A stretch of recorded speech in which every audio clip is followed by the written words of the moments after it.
Bank కస్టమర్లకు alert. మార్చి నెలలో 31 రోజుల్లో 14 రోజులు బ్యాంకులు మూతపడనున్నాయి. మార్చిలో 5 ఆదివారాలు, రెండో శనివారం, నాలుగో శనివారంతో పాటు మొత్తం 14 రోజులు బ్యాంకులకు హాలిడేస్ రానున్నాయి.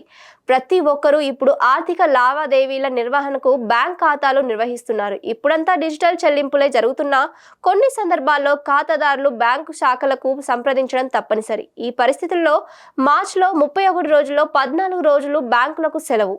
5 ఆదివారాలు, రెండో శనివారం, నాలుగో శనివారంతో పాటు మరో 7 రోజులు బ్యాంకులకు ఆర్బీఐ సెలవులు ప్రకటించింది.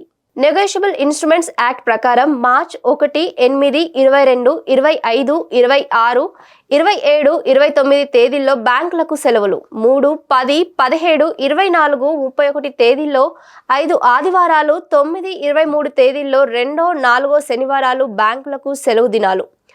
బ్యాంక్ సెలవుల్ని రిజర్వ్ బ్యాంక్ ఆఫ్ ఇండియా నిర్ణయిస్తూ ఉంటుంది. ఇది అన్ని చోట్ల ఒకేలా ఉండవు. కొన్ని జాతీయ సెలవుల రోజు అన్ని బ్యాంకులకు సెలవులు ఉండగా, స్థానిక పండుగల్ని బట్టి కొన్ని రాష్ట్రాల్లో బ్యాంకులకు సెలవులు ఉంటాయి. ఇప్పుడు ఇలా మార్చిలో 14 రోజులు బ్యాంకులకు సెలవులు ఉన్నాయి. వీటిల్లో ప్రాంతీయ సెలవులు సహా రెండో, నాలుగో శనివారాలు, ఆదివారాలు కూడా ఉన్నాయి. ఈ నెలలో మహాశివరాత్రి, హోలీ, గుడ్ ఫ్రైడే వంటి పండుగలు ఉన్నాయి.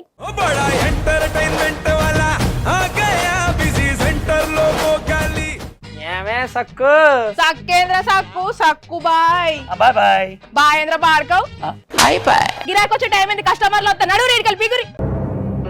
కస్టమర్లు వస్తున్నారు కదా, మాత్రం పొగరు ఉంటది. మరి తగ్గించేద్దాం పొగర్ని. డబ్బులు కట్టేస్తావేంటి కొంప తీసి? లేదు, కస్టమర్లు ఆపేద్దాం. పదా మరి మన బిజినెస్ స్టార్ట్ చేద్దాం.